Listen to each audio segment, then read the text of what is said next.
What's up, Big Steve? Shout out Michael Bisping. UFC Early Tease 323. Big Steve here. We bet on MMA. If you're a first-time listener, this is a show where we look at early odds, and this is extra early because there's no UFC this week. It's next week. But what else we're gonna do, right? There's no time to take a break. We're back from Qatar. My get up is back in the closet, and yeah, we made some money last week, and we will address it. And because there's no UFC this week, and there's honestly fuck all regionals as well, I'm gonna do the recap for November. Right, it's essentially at the end of the month. You know, there's no UFC, there's no regionals. I'll still bet some stuff, but we'll see. So let's get into the recap and let's get straight into the early betting odds. Let's not waste too much time. And I have a special guest, a sharp friend, is doing the show with me next week, early in the week too. All right, Moise Audio. Shout out Moise Audio. Shout out indeed. Wow, 24 this week. Are you 24 years of age? I'll be honest, Moise, on Twitter, you seem a lot older than that, but welcome. Thanks for being one of the 5 listeners. All right, let's get into it. Let's start with the regional action. So we start off with LFA. You know, LFA, I usually leave it till the end. Not my favorite promotion to bet, but 2 bets on this one. So I played Joe Taylor versus Shayla Ladd, and I played the under 1.5 rounds. It was slightly worse than Pick'em. I wanted to play at a Pick'em, but limits were only $100. I played 300 and something to win 300, half a unit. Honestly, I thought it would correlate with Shayla Ladd because his unders are very scary because a lot of the time it's attritional ground and pound, and a lot of the time he gets into round 2 and he gets these guys just under the 1.5 minute mark. But it was Joe Taylor's retirement fight. He was submitted in 45 seconds by Josh Sumter, an old guy grappler, and he hasn't really fought a grappler like Shayla Ladd. And yeah, retirement fight, 41 years of age. He knocks out Ladd with 1 punch. I'll take it. I don't care who he cashes it. So with $300 there, I honestly didn't tape any of these main event fights. There was a lot of regionals, and you'll see that now. And the main event, Jonathan Piesma versus Luis Franciscanelli. I thought this would be set at under 1.5 rounds. Luis is a killer kickboxer, knocks everyone out in round 1. And Jonathan Piesma, he's a grappler. You know, he fought Charles Radke from the UFC and a bunch of other guys. He just gets the back. He grapples. Not much finishing upside, but I thought he has some submission upside. And Luis could obviously knock him out. You know, Jonathan has been knocked out in round 1 twice, once on amateurs. And this was set at under 2.5 rounds. So I just played as much as I could. Again, shitty limits, a little bit on Betterline, a little bit on the clone book. Couldn't really rebet it. And thought about adding the under 1.5, but when they adjusted it, I didn't. And it almost didn't cash. 1 minute, 22 seconds of round 3. I was losing my shit. I was like, Piesma, dude, go to mount. Go. He was in mount for ages. And this Lewis guy was grabbing his wrists. And he threw some of the shittest ground and pound I've ever seen in my life. I was losing my shit. And then it looked like Lewis was going to knock him out in round 2. I'm like, come on, yes, please, just get this fraud out of here for not being able to finish it with all that top time. And then, thankfully, in round 3, Lewis kind of tries to get out. He tries to get out of mount, and Jonathan locks in like a weird side rear naked choke. So that cashed as well. BetOnline actually thought this was a loss. I don't blame him watching the fight. I thought he was going to lose as well, but they overturned the ticket. So $670, just a little bit over a unit there. Very satisfied. You know, minimum tape. It's what you love to see.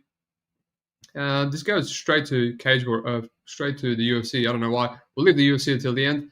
Octagon, right? One of my favorite promotions behind KSW, but it's kind of dropped off. There's a lot of bum fights, but this had some good fights. Basically, I love this Tio Saldana Smith at any dog money, but he was much bigger dog money. He's fighting a chinny 38-year-old, Sheik. I regret that one. That one hurt. I left it too late to tape. I usually need like 30 minutes to an hour to think about my bets. I was burnt out. I left it, regretted it. Got a round 1 KO. I think he would have got a sub in any round. And so I lost. I didn't lose anything there, but it felt like a loss. And what else did I like? Not much, nothing really. Just it was a bunch of chalky stuff. A bunch of underdogs won, but I don't really like many of them other than Smith. That was another great one, but I didn't really get much chance to tape his opponent. Essentially, I just did a big parlay, $750, not even a unit, more than a unit, on Nafuka. Nafuka was $1.35, one of the best parlay pieces. Like, wow, it really should be more chalky. Yes, it was short notice, but Kahoot's awful. He was 11-9.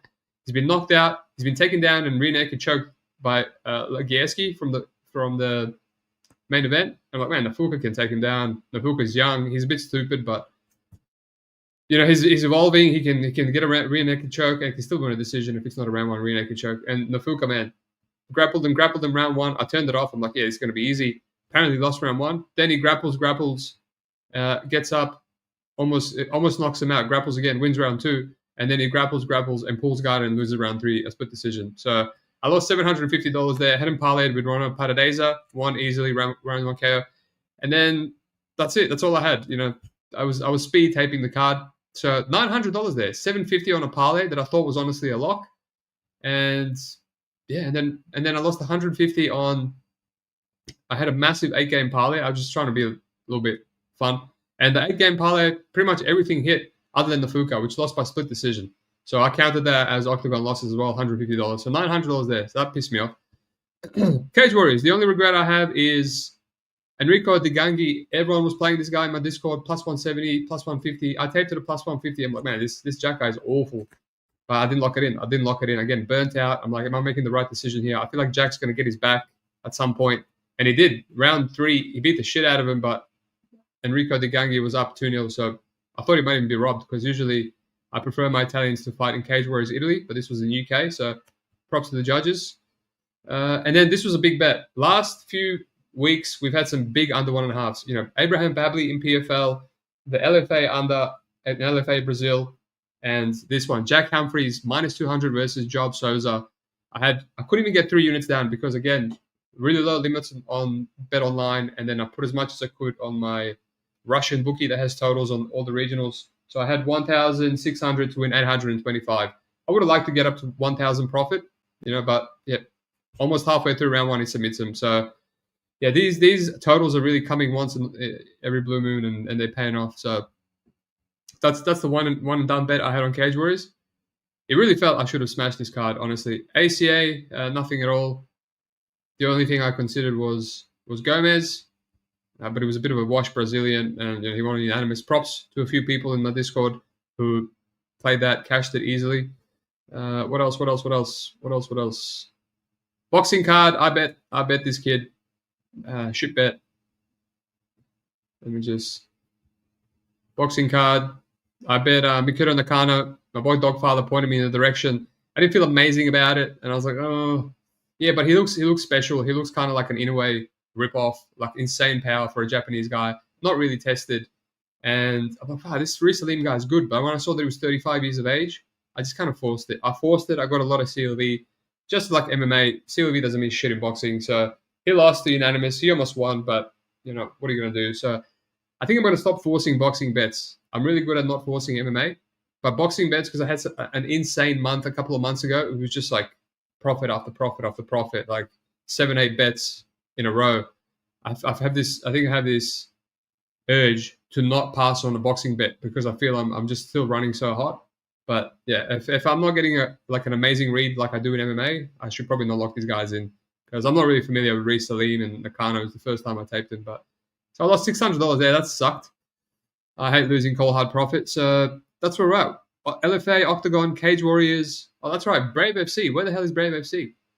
So Brave. Oh, it's not even on here. Let's tackle it quickly.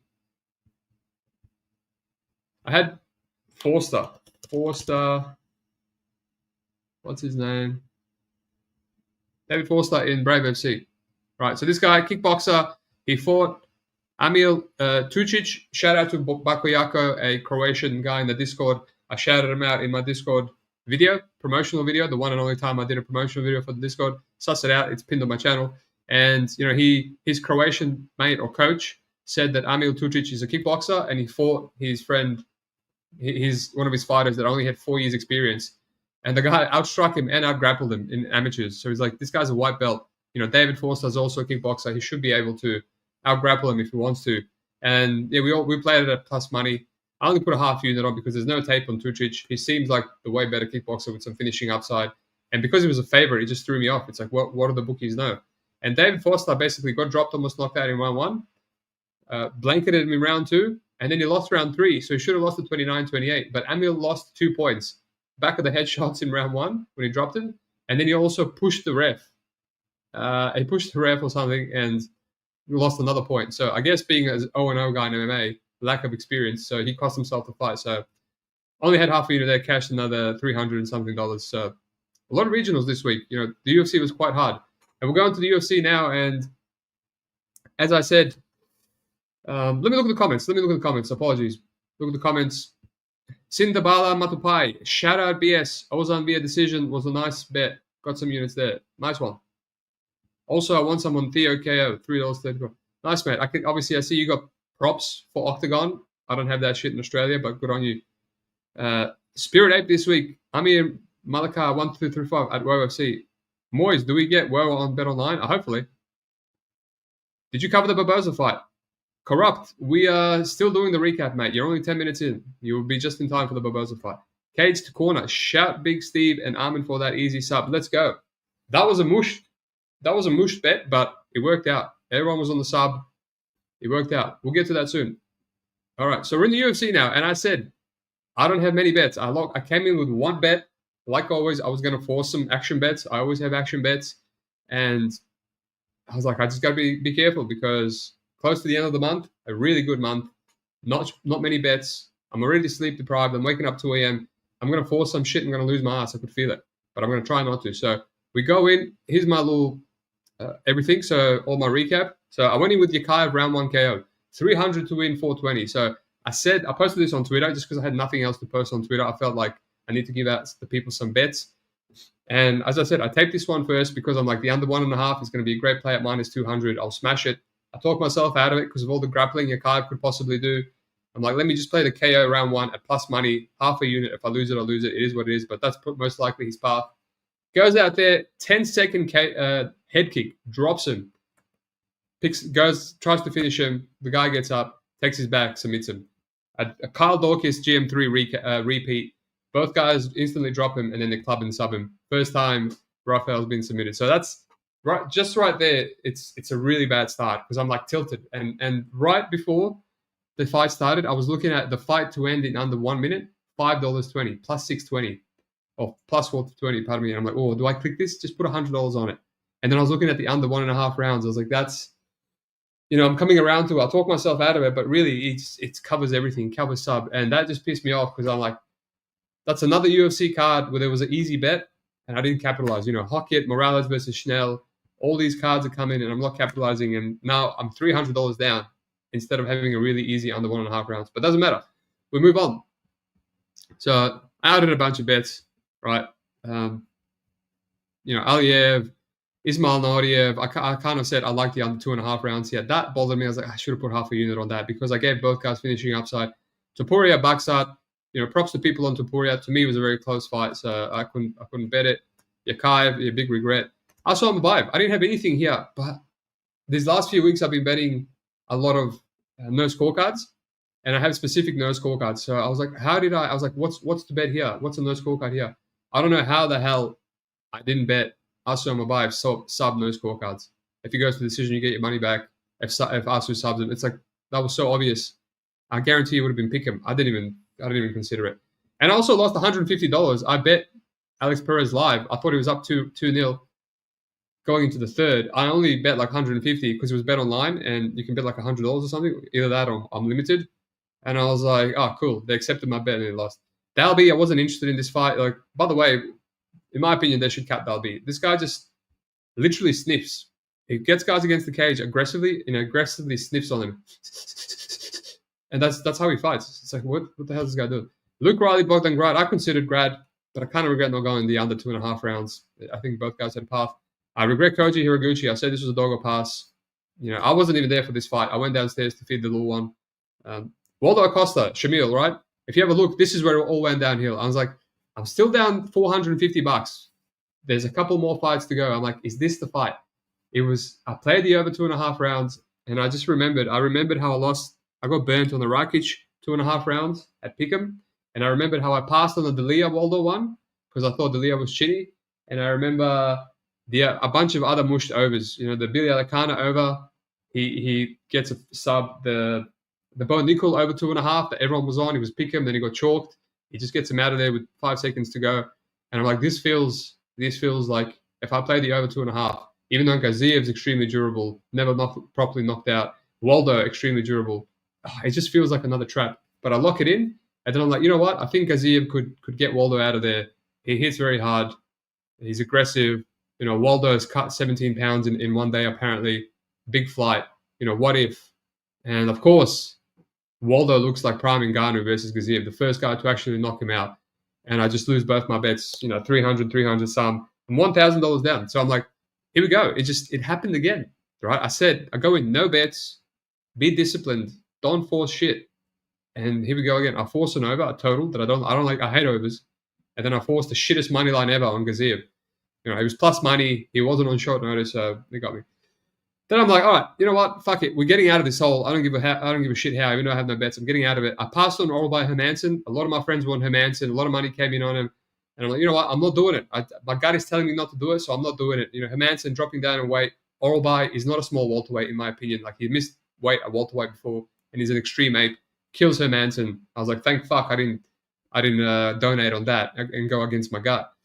And we move on. Volkan Ozdemir, this one, I'm like, man, I think Volkan, this feels like Volkan can do it like the old Volkan. Round one, Alonso's getting knocked out a lot. I looked at round one KO. I looked at under 2.5 rounds. I looked at just Volkan money line. I just passed on everything. Does it in round one. I'm like, oh, that stings. That stings. So then we get to the co-main. I'm like, you know what? Fuck it. I'm parlaying the most square shit ever. Ian Gary Machado and Armin Sarukian and one takedown. Parlay that shit. A unit. 600 to win 400 something. I thought about doing 2 in a unit, like whatever, $800 to win 600, but I pushed it out. I wish I didn't. And then I won $400 there. That puts me down to like 500 negative. And then I get to Armin Saruki and Dan Hooker. I'm like, fuck it. I like him by sub. Let me make some killer same game parlay. So I do Armin in round 2 to get one takedown. When these guys are going to make like into round 2 and they're going to get heaps of takedowns, like Makachev, Armin, whoever it is, round 1 takedown players like shit. Round 2 or round 3 takedowns always pay much better. And they're going to go into round 2 or 3, unless it's complete bum. So I played round 2 takedown for Armin, pick him, and then Armin Sarukian by sub, like $3 something. And that put me on $8 something. So I put $100 to win 700 and something, and that hit like crack.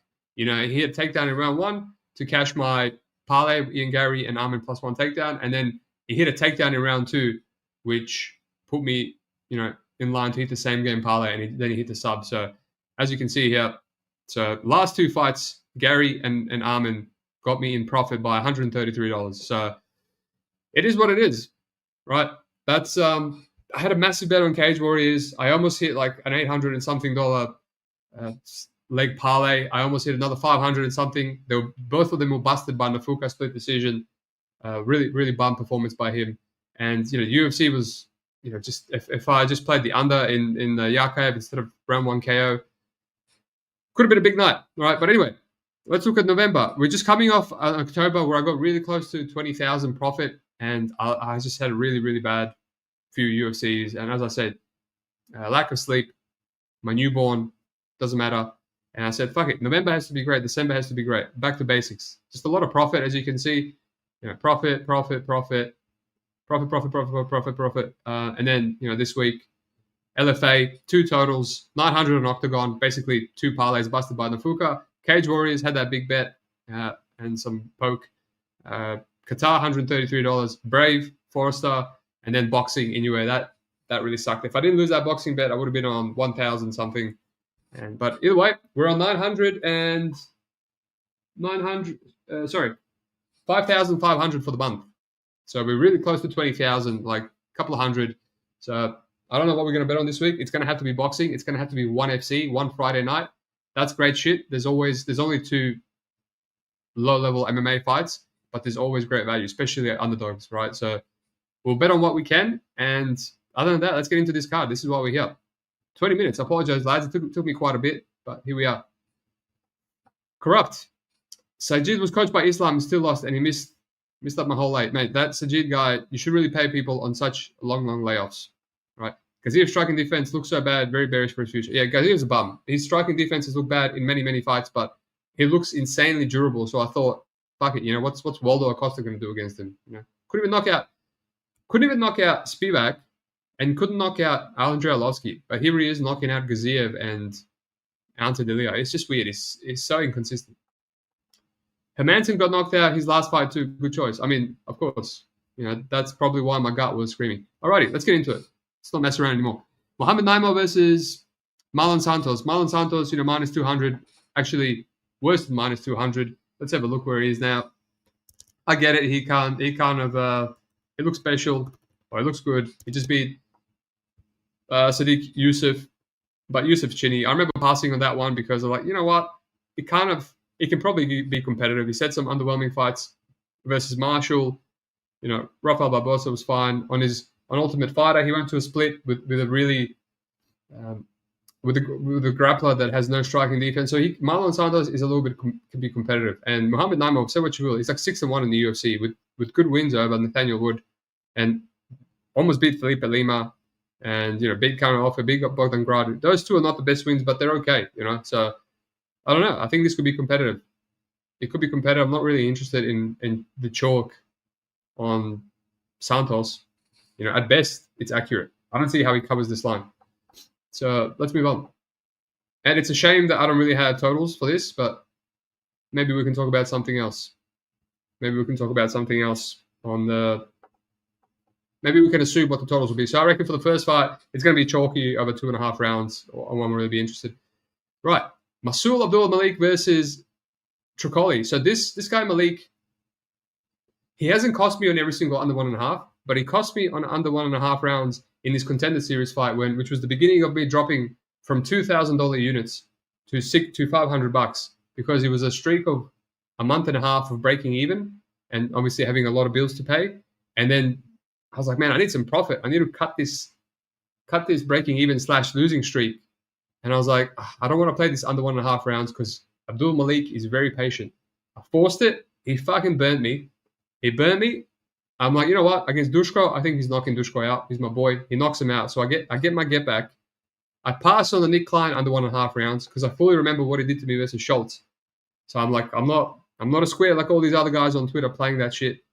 And then I play the Cody Brundage one because basically you take Brundage, it's one punch and he cowers, right? You watch him versus Razak. He hates being hit. He gives up the back of his head and then he looks to quit. And this Malik guy just fucking standing there, man. I'm swearing a lot this podcast, but a lot of bad memories are coming back. He's just standing there and just fainting at Cody Brundage. And he lost the round to Cody Brundage. He was 1-1 into the third. I'm like, dude, you're the shittest fighter I've ever seen in my life. He goes out there in an interview and says, I'm going to be cerebral. And I'm like, dude, watching that fight, I'm like, I know your type of fighter.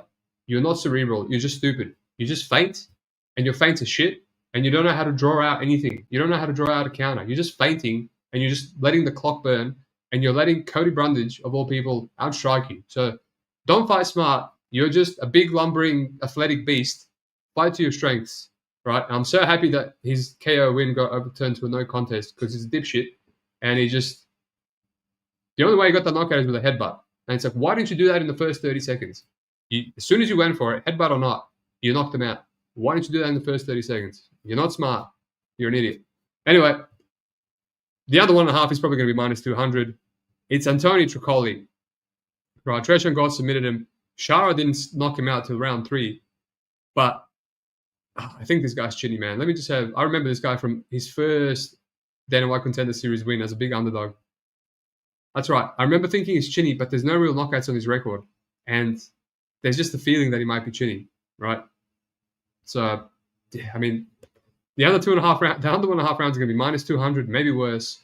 Are you brave enough to play a Malik under 1.5 rounds? By the way, Malik has been hurt a bunch. He almost got knocked out by an amateur in the regionals.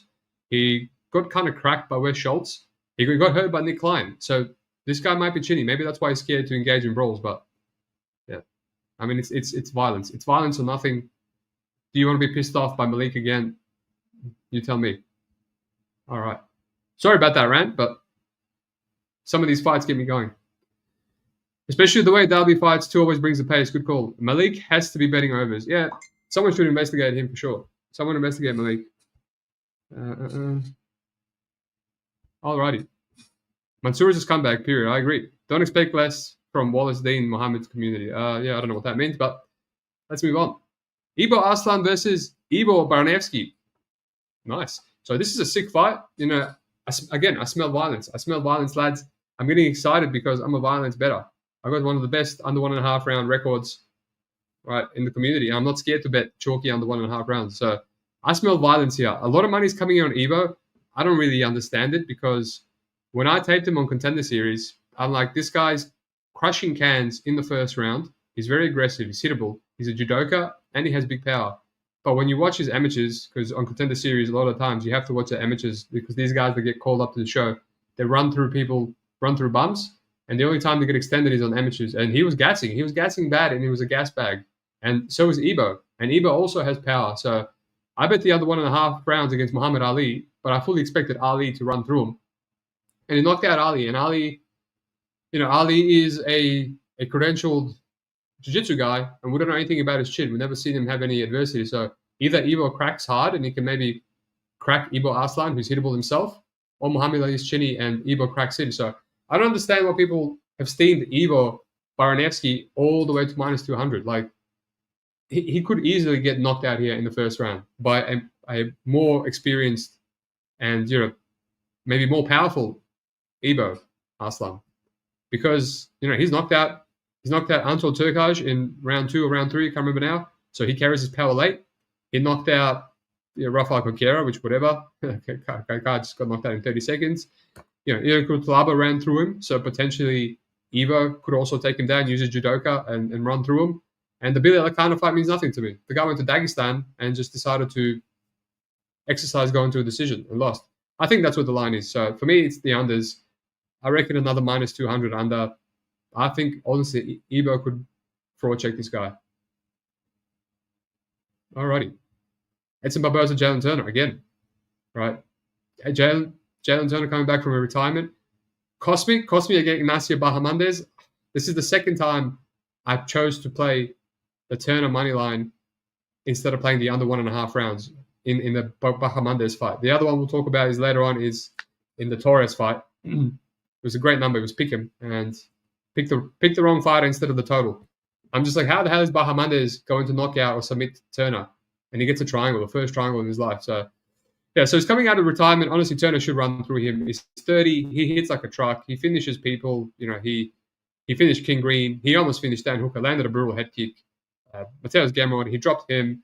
Moicano, he hurt him with a tip to the gut straight away. Then he dropped him with the first punch he landed in round 1. Like, this guy hits like a truck, man. He really should run through Edson Barboza. That Drakkar Close fight, I played the over 2.5 rounds. Man, I was sweating.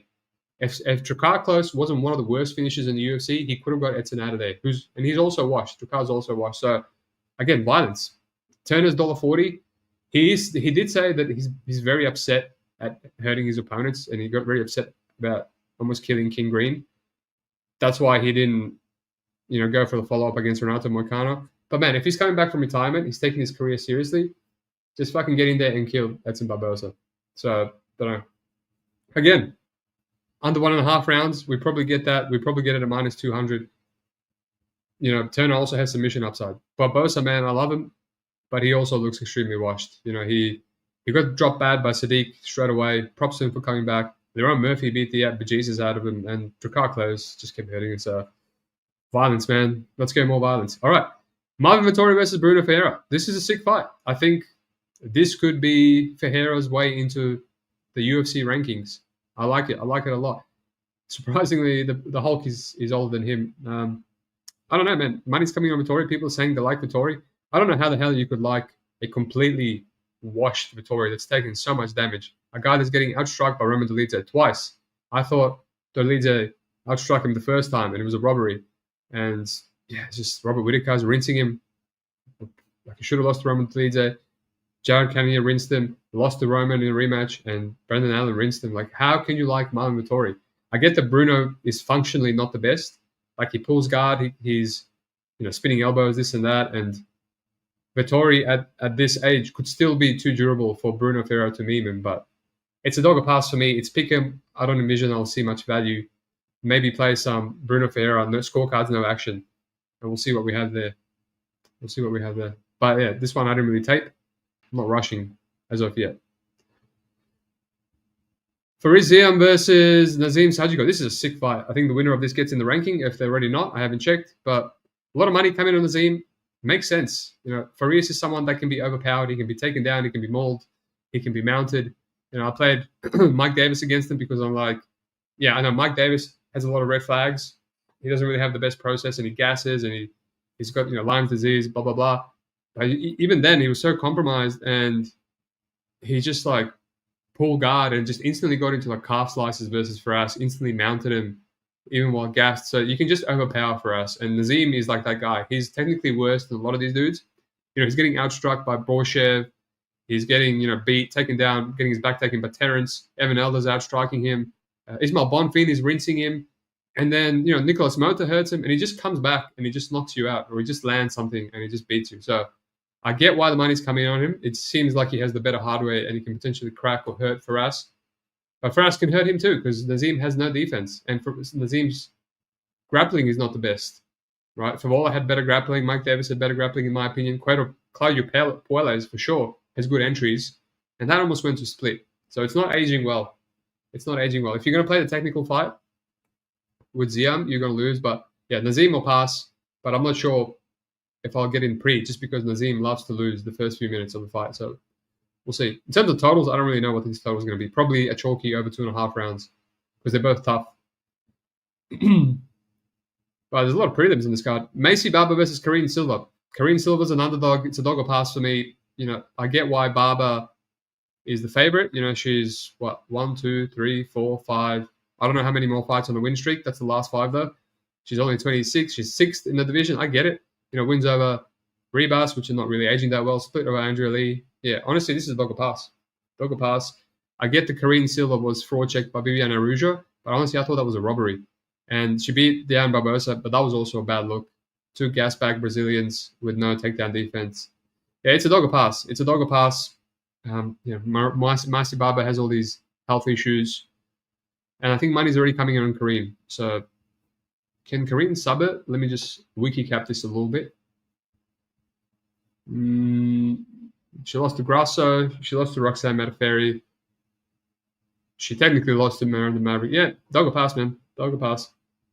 Alrighty, Terence McKinney, Chris Duncan. I see people playing Terence McKinney, and I get it, because in my opinion, he's extremely live. He's extremely live, but I will never play a Terence McKinney money line. I don't think this guy will win a decision in the UFC ever while I'm alive, while I'm betting. If he does, call me a square. Go on Twitter, call me a square. Join my Discord for a year and call me a square, and then you can unsubscribe. But yeah, I just don't see it. I don't see it, man. This guy's getting knocked out by Bonfim. He's getting knocked out by Sean Woodson. Traditionally decision machines. He just can't. Once you get into round 2 and round 3, which rarely ever happens, he just can't maintain the pace. And Chris Duncan is just going to just put the pressure on. He's going to put himself in danger zone because of that. And his chin is good. He just took an absolute beating from Rebecca, and Vucenic dropped him, and Balaji was lighting him up, but his chin held up, and he has his own really big overhand right that he can land on McKinney. He's got that guillotine, which I reckon he can get McKinney with when McKinney gasses, but also McKinney can take him down, take his back. Duncan was just absolutely mauled by Manuel Torres, who we'll speak about later on. Mauled, just ragdolled, got rear naked choked. McKinney can do that to him. McKinney can land a 1-2 down the pipe, knock him out, or a head kick. Duncan can do the same to him with a big overhand right. I think Duncan is just more durable, sturdy. His head kicks are brutal. He's got a lot of power behind his punches and kicks. Hey, this is just a mess. This is going to be, in my opinion, another under 1.5 rounds, minus 200, right? And he might have some value. So Dave Mason, if you're hearing this, just line them all like that. If you want accurate lines, line them all like that. If you don't, people with $100 units will punish you. But yeah, not interested in anything. Duncan, massive underdog versus Rebecca, and now he's minus 200 versus a guy that can kill him in 30 seconds. So dog or pass, but if it's McKinney that you like, then it's always the under 1.5. All right. The last prelim, then I'll look at the comments. Don't worry, lads. I haven't forgotten about you. We've got a lot of Americans early, right? I appreciate it. Grant Dawson versus Manuel Torres. We spoke about Manuel Torres twice. I really liked him against Ignacio Bahamondes. I'm like, man, he's going to run through Bahamondes. He gets hurt a lot. That's the reason I played Fiziev against him. But the under 1.5 rounds was pick him. And I was like, oh, Bahamondes is such a bad finisher, especially early. And then Torres gets finished in that one. Keeps running into a pull counter. And then that's the same as the Jalen Turner. I was like, do I play Jalen Turner? Or do I play this under 1.5 rounds against Bahamondes? Just a little tidbit. Every now and then, I always pick the wrong, total of the fighter. Which one do I do? But yeah, this one's interesting. Grant Dawson, massive favorite. the narrative is, how the hell can he be such a big favorite? He got dropped by a straight right from King Green on the back foot, kind of like the Aya Quinta replay. How can he be the favorite? He seems to have chin issues. He's quite hittable. He's at a bit of a size disadvantage here. And yeah, I agree. Manuel Torres, extremely lengthy, wiry individual. Duncan took him down a couple of times. He got up and then he just manhandled him, man. This guy's strong as F. He might have some chin issues of his own. Ignacio Bahamondes made him look extremely fragile. But other guys like Nicolas Mota cracked him. Chris Duncan cracked him with a big overhand right, and he seemed like he had a Mexican chin. So who knows? Maybe it was a bad weight cut. Sometimes you see guys their chin underperforms in certain fights. Other times the chin is the same. But it's a dogger pass for me. But honestly, again, we've never seen Manuel Torres in round 2 in all of his UFC careers, and he's finished some durable guys. So I hate to say it. As my boy Sin Daibala says, I woke up today and chose violence. Except I didn't wake up. It's 10 p.m. in Australia. But yeah, it's give me the under 1.5 rounds. It would have to be, I reckon this one's going to be a bit better than minus 200 because Grant Dawson's the favorite, and it will probably be a attritional ground and pound with some takedowns involved. Manuel Torres is probably going to go for a couple of guillotines. He's going to get up a few times, gas himself out.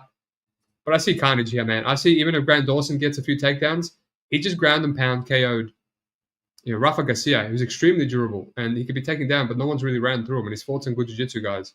So I reckon if he takes Manuel Torres down, he's just going to break him. Worst case, late round 2. But this is the one fight where I can't get fight ends in round 1, round 2 out of my head. So that could be the play. Again, violence. Fuck it. What am I meant to do? What am I meant to do here? All right, let's look at the comments and we'll get on to the main card. Sam Rothstein, what's up? Good morning, Big Steve from Murica. Good morning. Igloo Farts, shout out Eddie Steve, shout out. It was Sheik Steve last week, but might just go back to Big Steve for now. Barbosa reactions look bad versus Drakkar. Man, Barbosa's reactions have looked bad for like 10 years, but he's still tough. Turner is a quitter, mentally fragile. No way it should be. You should have a minus 220. I mean, Turner is also insanely front-loaded, and he can look minus 220 versus anyone in round 1. More audio. Vittori can go 10 rounds, elite cardio. Yeah, but it's shit. Vittori's an elite punching bag is what he is. I would look at Vittori live, but yeah, he's going to eat shit early. Yeah. Kareem Silva by KO. Remember this message. You could be right, mate. You could be right. Evan, my boy. Hello, mate. Pretty sure Evan is still doing well. Quite consistent all year round. One of the founding members of the Big Brain MMA podcast. Cage to corner. Don't seem like the kind of fight where Duncan gets memed early. Does seem. Yeah, I mean, he's hittable, man. He's hittable. He's dropped. Everyone is like fading Duncan because he was dropped a bunch. And, I was on that minus 200 versus Rebecca too. If it was one of those cards where I had nothing, so I'm like, fuck it, let me just play Rebecca. If he doesn't knock him out, he'll probably win a competitive decision. And I hated it. I hated it for forcing it. But, yeah, man, he still gets dropped. He gets hurt. And McKenny can kill anyone. Stino Beats. I love the pod, Steve. Congrats on another profitable year. Respect. That's it, man. 7 years in a row. Even that 1 year, I think it was last year when people lost, respectable people lost. I don't lose, man. I make adjustments. I go back to my pussy style, and I profit. I profit minimum 20 to 30 units every year. And I'm not like these cappers that bet 3-unit flat stake or 5 units on their bets. It's like, what is that? Just bet 1 unit. Why are you betting 3? It's like a tactic they do so it looks like they're winning more units for their dub club, right? I just bet 1 unit. 1 unit if I'm confident. 2 units. None of these 3 units on an underdog, 5 units on underdog bullshit. So thank you for the kind words. It is getting harder. I will say it is getting harder, and I do need to be. You basically need to be disciplined from January to December. There's no messing around anymore on MMA. All right, John Blackwich versus Bogdan Guskov. Sick fight that actually means something in the division. 6 versus 12 on the ranking. Actually, I'm pretty sure Guskov is much higher than 12. That's just the apology ranking. There's no way he's 12. I don't know what to say here. I think John, 42 years of age, still going to competitive fights with Carlos Olberg, Alex Pereira, Magomed Ankalaev, like champ, ex-champ, future title challenger. He's going to draws, split decision, and Carlos Olberg really could have been a split decision too, and would have knocked out Rakic with an injury. Man, I thought Rakic would have taken over that fight. That still breaks my heart. And you go around through Baglava, but he's 42, but his style is so. It doesn't really take much cardio. he's just great at nullifying elite strikers that are faster than him, more powerful than him. So I kind of lean Jan because, Bogdan is knocking out people like Nick Krylov and, Billy Lakana, Ryan Span, Zach Parga. I played that at plus money. Can't believe that line. But people like Volkan Ozdemir are running through him. And it's just like, he kind of seems good. I think he's better than people are giving credit for. But Jan should be able to shut him down here. Jan has calf kicks. He has more than just boxing. So, but yeah. Is this the fight where Jan falls off the cliff? That's the risk. In terms of totals, I don't really know. I think 1.5 rounds will probably be like minus 200. And then the under 2.5 rounds might be pick 'em. I'm just assuming, but maybe violence is not really something I'm interested in this one. Henry Cejudo, Peyton Talbot. This one right here. I was like, wow, what are they doing here, man? Henry Cejudo, they gave him Song Yadong. Now they're giving him, Palatine. That's like sad. He came back to rejuvenate his career, and they're just feeding him to prospects. But then I'm like, you know what? I actually played Felipe Lima at a really square, chalky money line because I'm like, Peyton Talbot ain't it, man. He has a lot of holes. And then watching that fight, Felipe Lima kept cracking him, kept hurting him, and he kept taking him down with ease. And then something happened to Felipe Lima. He kept pulling guard, and then it turns out he broke his leg. And Peyton Talbot won that. But to me, it's like, why is Felipe Lima fighting like this? This is not the guy that beat Miles Johns 30-27, that came back and submitted Naimov. And then when I found out that he broke his leg, as I was watching that fight, I was like, you know what? Shit bet at minus money. And everyone was on Talbot. They're all glazing their bet. They're like, that's, don't forget, just because he got fraud checked by Barcelos. And I'm like, this is the same guy that lost to Barcelos. He was still getting outstruck, outmaneuvered by Felipe Lima. And he just, Lima just capitulated, broke his leg, and he started pulling guard. He looked very gassed. He hated the pressure. So now I'm like, you know what? Maybe Henry Cejudo has some value here. He's going to be extremely durable. Song couldn't get him out of there. He still has a brick for a head. He's going to, potentially take him down with ease. He's got some power in his hands. He still has decent cardio. So now I'm like, you know what? Henry Cejudo will pass, man. Henry Cejudo will pass. Peyton Talbot's one of those guys that loses round one, quite regularly. So that's it, man. Cejudo will pass. And obviously this is the early tease, way, way in advance. So tape needs to be done. But that's where I'm at. That's where I'm at. Fuck it. 38-year-old Cejudo. Once I retape that fight, if he looks as bad against Lima as I thought, that could be a play. Alrighty. Cejudo and his coach retiring. Hard to get more bearish. Oh, is that it? Okay. Tough to back him in a retirement fight, but Peyton win over Lima fluke. Yep. Lima had allergic reaction 40 hours before the fight. His face swollen like a balloon. He should have not competed. Yeah, on top of breaking his leg. There you go. And he was still dinging Talbot all over the place with his striking. Lucky Tim, good morning, lads. Good morning, Lucky Tim. I guess you're from America too. Alrighty. Sick fight. Another fight that has good implications. I think maybe whoever wins this gets the next title shot. Brandon Moreno versus Tatsuro Taira. This was pick'em. I think a little bit of money's coming on Taira. I actually taped a couple of fights of each because I'm like, let me start here. This is very intriguing. But I didn't really tape fights with grappling. Amir Albazi didn't get anything off. And I think I have to go back to the Pantoja fight. I have to go back to maybe Askarov fight for Brandon Moreno. But I know Tatsuro Taira can compete on the feet. He's got very underrated straight punches and underrated power. Dropped Park, he dropped Royval, knocked out Carlos Hernandez. So I just kind of taped a few, and I'm like, I don't really know. Let me move on. Let me come back to this. Circle back. It's early in the week. But, yeah, I mean, watching that Brandon Royval fight, it's a guy, I had a big bet there, and he lost the split. It was really a guy that he should have beat. Good matchup. Royval, not much power, bad takedown defense. It was improved there. And he can be taken down, he can be rinsed. Pantoja had like 17 takedowns against him. And he lost that. And I do think Brandon Moreno, in terms of volume, in terms of cardio, takedown defense, it should be much tougher than Royval, a much tougher matchup. He has more power too. So, money's coming on Taira, and I'm not so sure before tape. So I'm going to leave it. And it's not an easy matchup for Taira. Right. Definitely his biggest win, and I don't know if he's leveled up enough to beat this type of matchup, but we'll see. Alrighty. Sin. Henry has a clear path to win. Just repeat what Barcelo's done to him. Correct. But Barcelo is looking better than ever. Mindful exploration. Good stuff with the early tease, Big Steve. Keeping the lads sharp. Yeah, well, what else am I going to do, right? I thought I waited 2 days for the early teas. I didn't do it straight away, and then I might take the rest of the week off, and then we'll do a final betting podcast early next week with a sharp guest. Also, Tara lost round 1 with Perez. Correct, but Perez is a great fighter. I thought he beat Amabayev. I thought he won round 1 against Nicolau, and I thought he won round 1 against Bukayev too. So Perez is a very good fighter. Alrighty, Alexander Pantoja, Joshua Van. Now when this got made, I was like, I'm going to play Van. People are telling me, Pantoja's going to run through him, but I honestly think every single fight to fight, Van is improving heaps, insanely. And his takedown's improving, his submission defense is improving. He came into the UFC 21 or 20, and he's just better and better and better. Cody Durden took him down, he got up. He usually doesn't get up that quickly. He got up and won round 1. He's usually a slow starter. Reza Ruya pretty much didn't sniff any takedowns, and he just shut him down. So he's getting better. He's getting hurt less. He's getting dropped less. He's becoming less hittable, more aggressive, and the grappling's improving. And Alexander Pantoja, everyone is glazing him now because he ran through Kai Kara France and Kai Asakura. But this is a guy that was one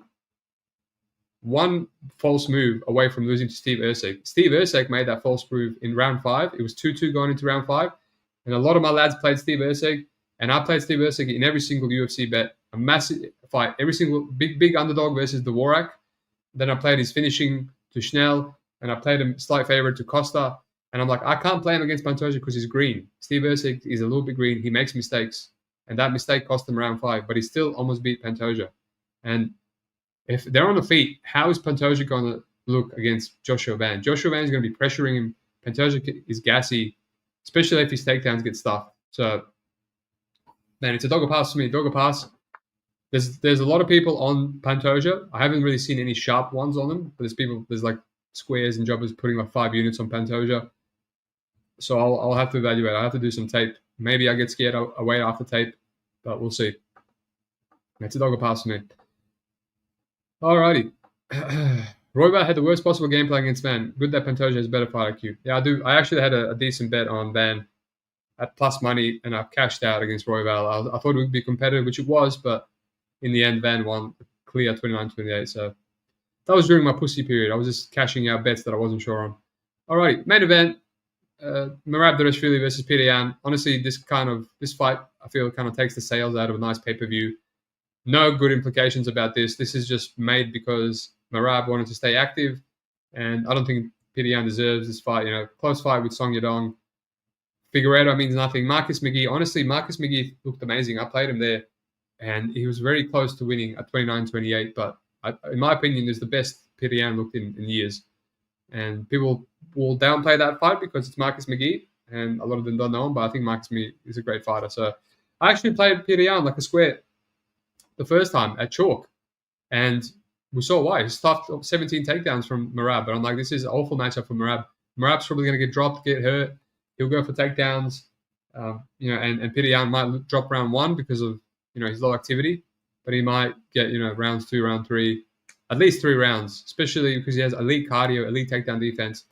And I'm watching that fight. I was going to a competition, jiu-jitsu, and I'm watching that fight, and just round 2, and Peter Yan's like completely gassed. I'm like, I lost my bet.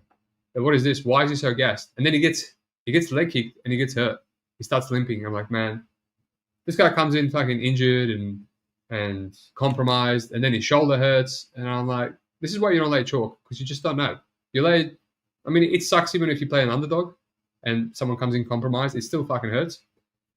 But I'm like, that's bullshit, And now it just feels like an uphill battle. Like Peter Yan is a little bit worse than he was back then. Merab is just getting better and better. And even when he's competitive, when he's in close rounds, even when he can't hit a takedown on Aldo for 15 minutes, he just out-volleys him. He keeps you against the cage, landing knees. He just out-hustles. He even showboats to the crowd. So the judges give him the round just for showboating. It's just like his minute winning potential is insane. While Peter Yan, he's going to drop round 1, and then you need him to win the next 3. And, without Merab winning 4 or 5, which he just always does. So I don't know. I just feel like being a Clint McLean and just anchoring Merab, parlaying with everything. I don't even know what the odds are. He's probably insanely chalky, but I know 17 of his takedowns were stuffed, but this is probably the one where he can still get 3-4 takedowns because he just takes everyone down. Dude, like what I did with Armin Sarukian, Merab round 2, 1 takedown, round 3, 1 takedown. Wow, $1.22. Yeah, it's quite chalky. And his takedown props are like insanely chalked. Like you need to play like 3 takedowns to get $1.10 odds on Merab because it's just the bookies are on it. But we'll see. We'll figure something out. Armin Sarukian was $1.10 favorite, or $1.15 with all the parlay boys, and he had the best value on the card. The best value. But make some same game parlays. That's what it's all about. Sam, maybe a lot of fire here on Yan KO. Yeah, I don't know, man. I'm not relying on Peter Yan being the first person to knock out Merab. I think you have to have very big power, and you have to drop him and you have to turn him off. You have to kill him. So it's not for me. All right, let's go over and we'll get out of here. So Naimov Santos, the fight feels accurate. Worst case, probably a competitive Santos. Tricoli, Malik, violence. Aslan, Ivo, violence. Barbosa, Turner, violence. Bruno Ferreira, Vittori, probably just some sort of Ferreira no scorecard. Ziam Sadikov, Aline Sadikov, Karine Silva Barber, Dogapasami, Duncan McKinney, violence. Grant Dawson, Torres, violence. Aline Jan, we'll see. I hate the guy. Cejudo will pass. Moreno, I think Moreno will pass, honestly. I have to dig deep. Josh Van will pass. I might just anchor Merab like a square. I don't know. Maybe live bet. But that's it. Honestly, I'm really excited about this card. Not really from a money line perspective. I'm excited for the totals to open up. It's a pay-per-view. We usually kill pay-per-views. 3 units on Prates last time. I almost bet every single fight on the card. So that's where we're at. Went quite long. But yeah, like and subscribe. Leave a comment. Actually, I forgot to mention, I'm doing a competition. I went over 20,000 pretty much, and I got over 1,000 subscribers finally after 3 years on the show. I actually didn't think I'd get there at some point because the rise was very slow. Leave your best bet. 20 comments. You have to be subscribed. Blah, blah, blah. I'll talk more about it on the other podcast, but we'll do it on this one. Competition's running. Leave your best bet. And I'm going to give us some money. I'm going to give $50, $100 to multiple people. So leave your best bet for this card, but maybe wait till totals are open. And then I'll go through, I'll pick a winner. Completely at random. All right. Peace out. Like